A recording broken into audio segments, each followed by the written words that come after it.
با درود به شما همیهنان عزیز، یک بار دیگه خوشحالم که فرصت اینو دارم در برنامه آن سوی خبر با شما همیهنان عزیز باشم.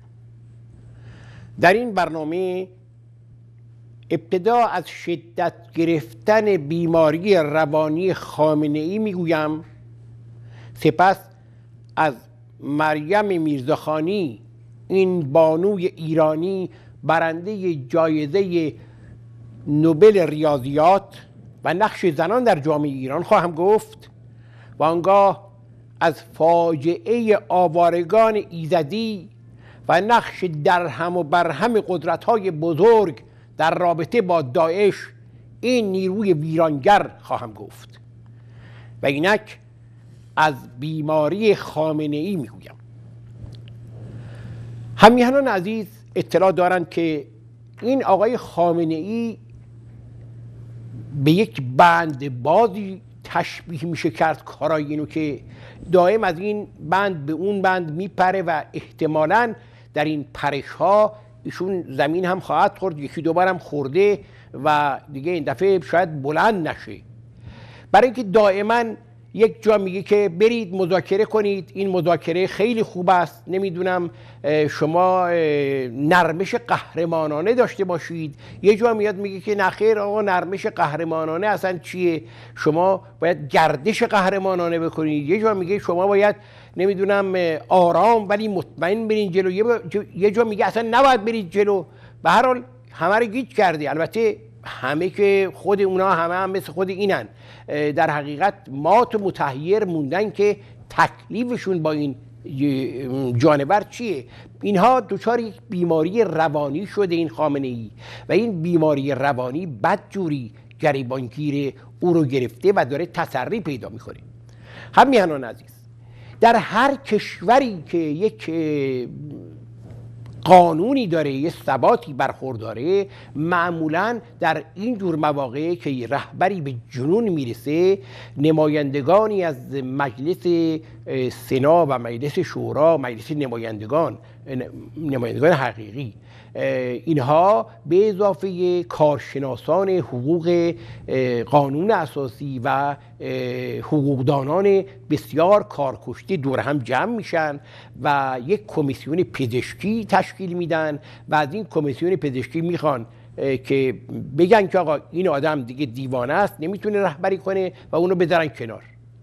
خب این قانونه، ولی شما از اون ور میبینید که حالا میریم سراغ این مجلس خبرگان که باید این کارا بکنه. حالا شما نگاه کنید به قیافه این آدمایی که تو مجلس خبرگان نشستن و باید مثلا ایشونو نگاه کنید یکی از یکی. اولا قیافه ها رو شما نگاه کنید، یکی از یکی دیوانه تر و عقب افتاده تر.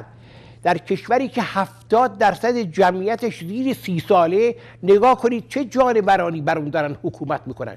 اینها خودشون دیوانن، چه برسه به این که بخوان یک استشهاد درست کنن و این رهبر رو دیوانه تلقی کنن. خب اصلا نمیشه، جور با هم در نمیاد.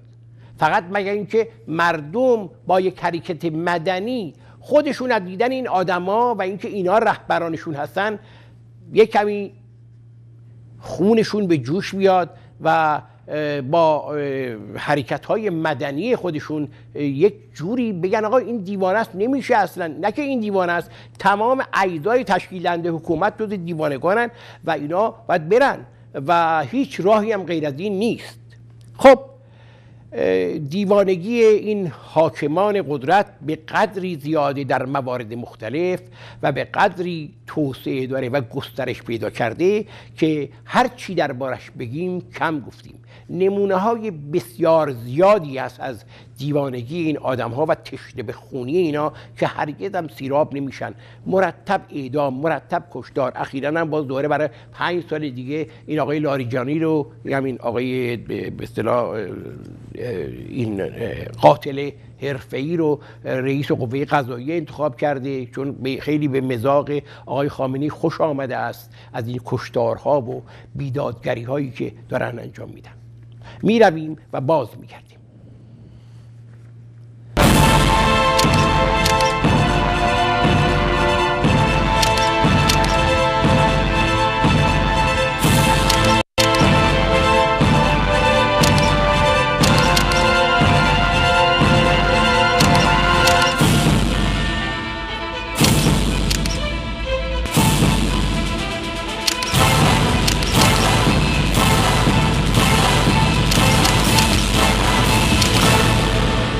خب همیهنان عزیز، همانگونه که خبر دارید و به طور مفصل در خبرها، چه خبرهای خارجی و حتما داخلی آمده است، یک بانوی ریاضیدان بزرگ 37 ساله ایرانی شماره 1 جهان ریاضی شناخته شد و بزرگترین جایزه ریاضی جهان که مشابه نوبل است، نوبل ریاضی جهان رو دریافت کرد، خانم مریم میرزاخانی.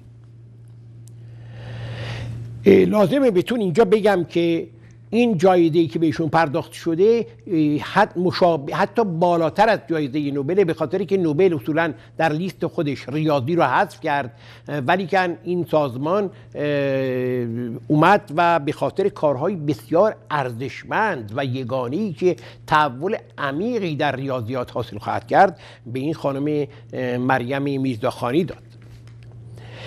زنان ایران افتخار میکنن که دارای یک همچین دوستانی هستن و یک همچین همجنس هایی که نشون میدن خودشونو که چجوری سرفرازانه در تمام دانشگاه های بزرگ استادی میکنن و چگونه جوایز بزرگ رو درو میکنن با این سن و سالشون. حالا اون وقت بعد نگاه میکنیم به داخل ایران، میبینیم که این تبعیض جنسیتی داره چه کار میکنه، جدا کردن زنها از مردها داره چه بلایی سر مردم میاره.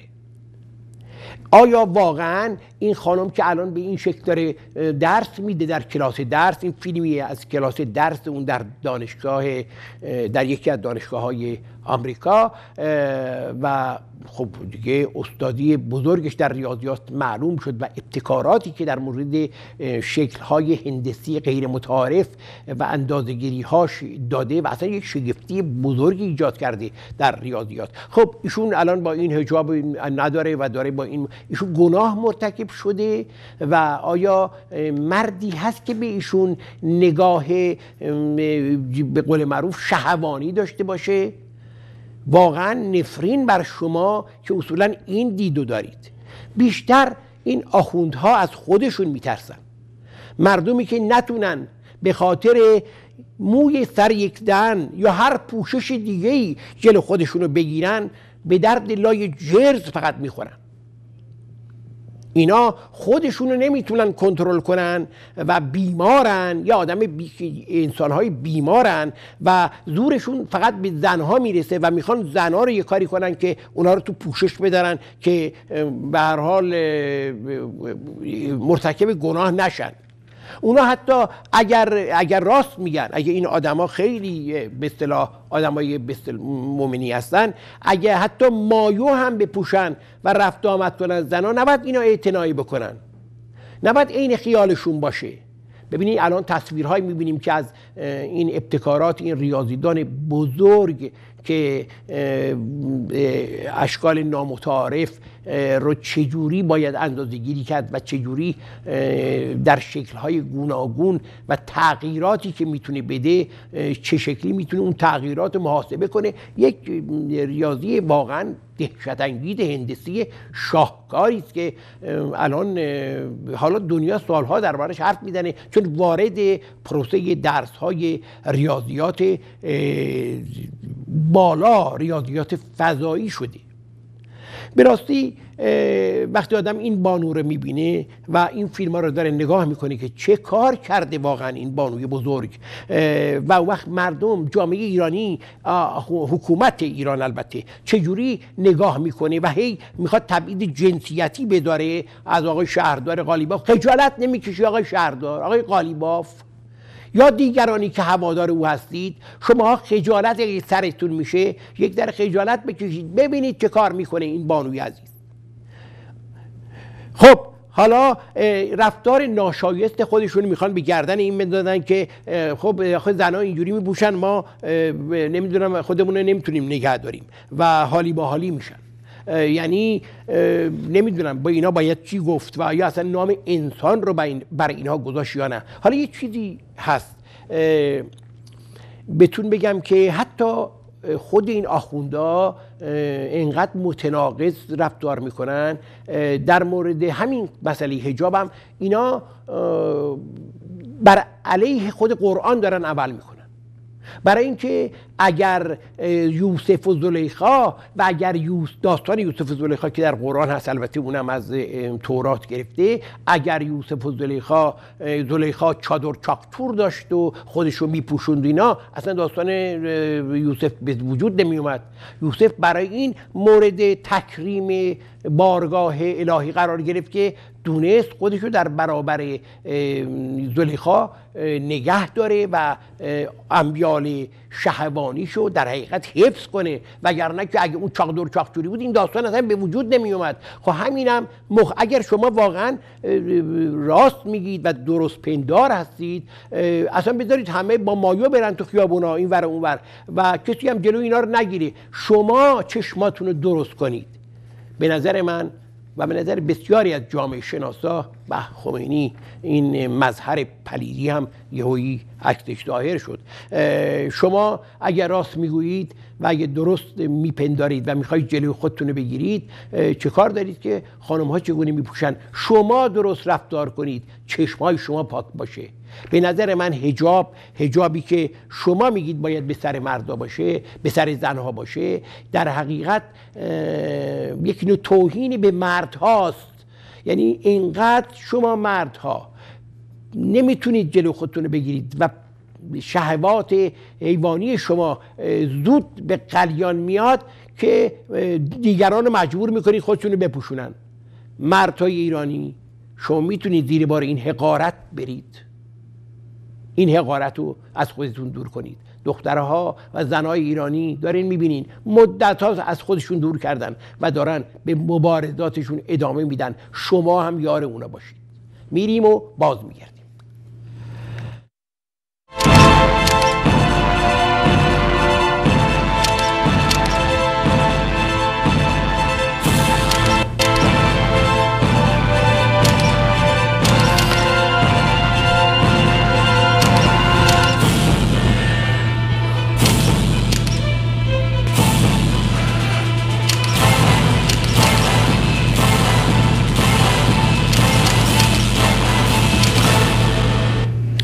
خب همیهنان عزیز، یکی از مقام‌های امنیتی آمریکا میگه که هرچند در روزهای اخیر آب و غذا به دست آوارگان در کوه‌ها رسیده، اما وضعیت قابل تداوم نیست و آنها نمیتونن همچنان در این کوه‌ها باقی بمونن.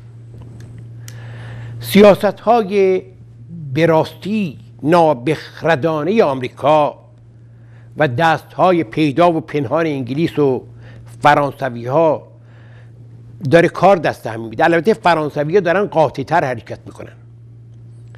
در اکثر وقایع جنایی و قتل و اتفاقات جنایی که اتفاق میفته، معمولا پلیس بعد از حادثه میرسه و حالا وضع ایزدی ها هم اینجوری شده.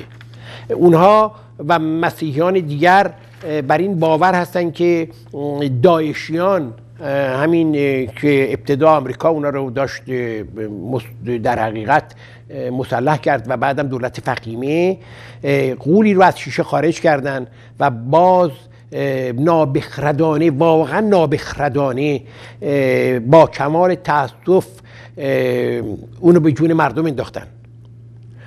بعداً متوجه شدن عجب اشتباهی کردن. البته انگلیس هنوز متوجه نشده، امریکا کمی متوجه شده. هنوز که هنوزه زیر بار نرفتن انگلیس‌ها. هی میگن ما میریم براشون غذا میریزیم، براشون فلان میکنیم. حرف جالبی که دیگه ای دادن، میگن که ما دنبال این هستیم که اینها رو اسکان بدیم در یه جاهایی. اسکان اینا نمیخوان، اینا میخوان به سرزمین، به زادگاه خودشون برگردن، به جایی که وجود داشتن. آمریکایی‌ها ناگهان روزه میخونن و اظهار تأسف میکنن و چندین بسته آب و غذا برای بیش از 30,000 نفر که در کوهستان ها هستن میریزن و بعد دولت فخیمه هم اعلام میکنه که باید به جنبال جای مطمئن باشین. مردم از خونه های خودشون بیرون کردن. بسیاری اونا این اصلاح به نام محمدی یه عده‌ای از زنها رو گروگان گرفتن، مردها رو همینطور، به صورت بچه ها رو به صورت غلام در آوردن. معنیشو حتما شما میدونید. و با بیشرمی میگن اینا های ما حکم خداست و هر کدوم هم برای خودشون چند تا کنیز گرفتن و چند تا غلام بچه دارن. و بعد اون وقت رهبران کشورهایی که به اصطلاح دل میسوزونن، نگاه کنید چجوری در کوهستان ها سرگردانن، به هیچ وجه به فکر اینا نیستن. این مردم 200,000 آواره رو در شهرهای مختلف عراق آواره کردن. 30-40,000 نفر در کوهها و در دیگر نقاط آواره هستند و آوارگی پشت آوارگی. اینا میخوان به منزل و زادگاه خودشون برگردن. این ننگ بزرگ قرن 21 رو باید برداشت. این رهبران که علی رغم ظاهر آن بوی از شرافت انسانی نبردن، تازه قیافه حق به جانب به خودشون میگیرن که بله ما برای این همه آواره شهرهای آباد اجدادیشون به دنبال یه مکان مناسبی هستیم. آقا به مکان مناسب چیه؟ اینا میخوان به مکانی که داشتن برگردن. مکان مناسبشون اونجاست. شما اینا رو از مکان مناسبشون روندین، کاری نمیکنین که اون جانوران از اونجا برن، بعد میگید یه مکان مناسب براشون پیدا کنیم. واقعا تأسف آوره. داعشیان، این جرثومه های همه زشتکاری های روزگار، این جمعیت از خانه و کاشانه‌شون جدا کردن. 400 تا 500,000 نفر در آوارگی به سر میبرن. و یک بار برای همیشه درسی به تروریستا بدید. مردانی در این سو و آن سوی جهان برای قرنها حتی هوس این کارو نکنن که از مذهب یا هر فقر دیگه یا هر ایده دیگه دارن استفاده این چنینی بکنن. آمریکایی‌ها هم اینقدر دیر به فکر افتادن که مثل همون پلیسایی که همیشه قطع اتفاق میفته بعدن اینا سر صحنه حاضر میشن. اون وقت کار براشون مشکل و مشکلتر میشه. این نبردهای داعشه. این داعشی‌ها هستن که چگونه همه رو له میکنن و با اسلحه های درجه یک آمریکایی به جون سربازان کرد و دیگران میفتن. و اینا هم آمریکایی هم دارن میگن که نه ما جنگ محدود میکنیم، ما به این جنگ محدود هوایی ادامه میدیم و اونا هم دارن شهرها رو یکی یکی میگیرن. این دو حالت بیشتر نداره.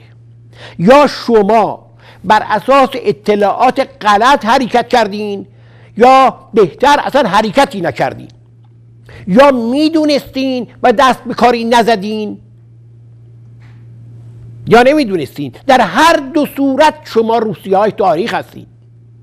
و امروز، همین امروز، مگر نمیبینید یا اطلاع ندارید که این جهادیون چه بر سر مردم دارن میارن؟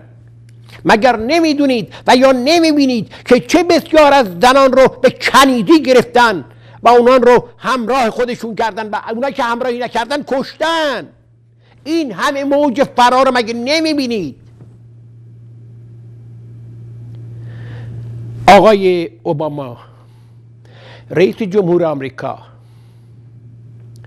امروز وقتی نیست که با بازی‌های نمایشی بخواید از این زشتکاری‌ها، بر روی این زشتکاری‌ها پرده‌ای بدارید. چشم‌های وجدان‌های بیدار جهان به تصمیم‌های شجاعانه نیاز داره که به نظر میرسه این بیهوده باشه. باید تمام عیار وارد این میدون شد و قولی رو که با همکاری انگلیس‌ها از شیشه بیرون کردید حالا باز دوباره به شیشه برش گردونید. چرا که راحت بگم از انگلیس‌ها آبی گرم نمیشه. داریم میبینیم در خیابان‌های لندن دارن سربازگیری میکنن این آقایون داعشی‌ها، خیلی راحت. شما باید بالاخره پاسخ بدید.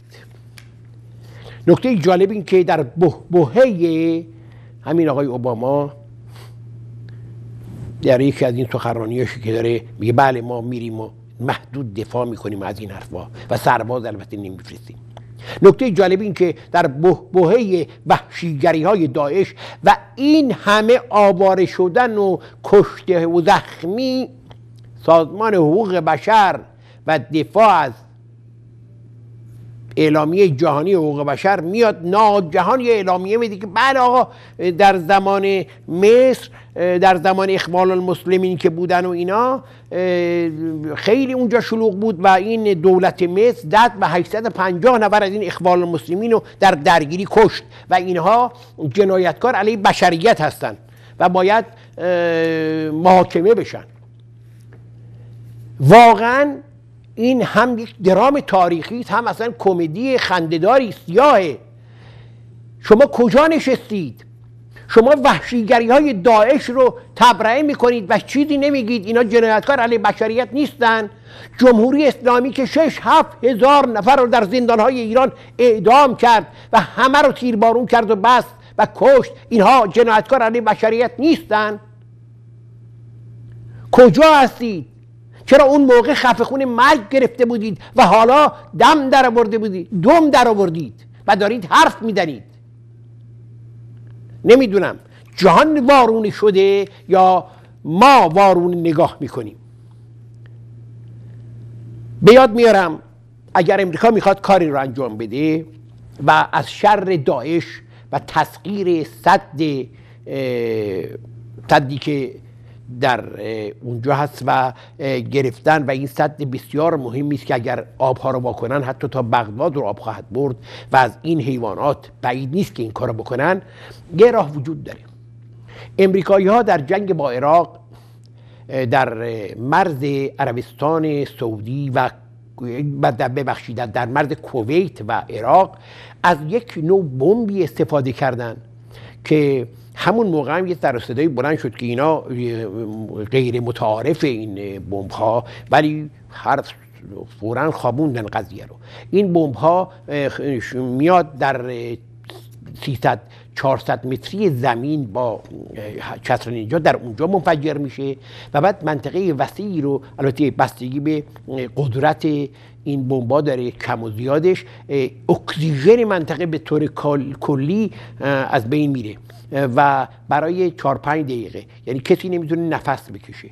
در نتیجه همه اونجا از بین خواهند رفت و ساختمان ها آسیبی نمیبینه، به هیچ چیزی آسیب زده نمیشه و این جانوران داعشی ها تموم میشن و شما به راحتی میتونید برید اون سد رو پس بگیرید، میتونید شهرها رو هم پس بگیرید، اینا رو بدید به صاحبان اصلیش.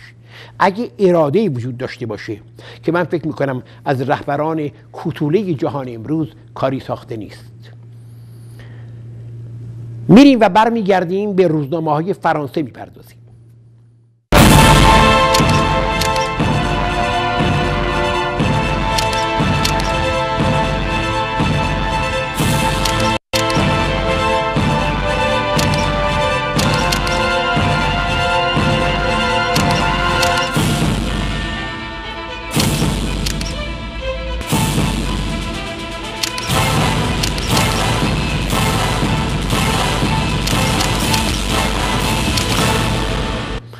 خب همیهنان عزیز، روزنامه‌های فرانسه به خصوص روزنامه‌های صبح پاریس، فیگارو و لیبراسیون به مسئله کردهای عراق و مقابله با داعش پرداختند. لیبراسیون در این زمینه می‌نویسه پاریس میخواد اروپاییان را قانع کنه تا با فرستادن کمک‌های نظامی به پیشمرگه‌های کرد اونا رو قادر کنه جلوی داعش رو بگیرن. این خواهشی که از کارگردان برنامه دارم، این پیشمرگای کرد اینجاست که اگر تصویرها آماده است استفاده کنیم.